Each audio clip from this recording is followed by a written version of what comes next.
সম্মানিত ভিউয়ার্স, আজকে আমি আপনাদের দেখাতে চলেছি ঐতিহ্যবাহী জামালপুর জমিদার বাড়ি জামে মসজিদ। প্রায় 150 বছর পুরনো এই মসজিদটি ঠাকুরগাঁও জেলার জামালপুর ইউনিয়নে অবস্থিত। এই ঐতিহ্যবাহী জামালপুর জমিদার বাড়ি মসজিদটি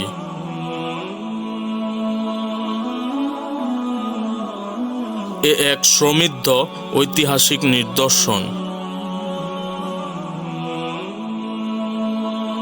1862 সালে ভারতের পশ্চিমবঙ্গের তাজপুর পরগনার রৌশন আলীর বংশধর জামাল উদ্দিন জমিদারির দায়িত্ব পেয়ে এই বাড়ির ভিত্তি স্থাপন করেন।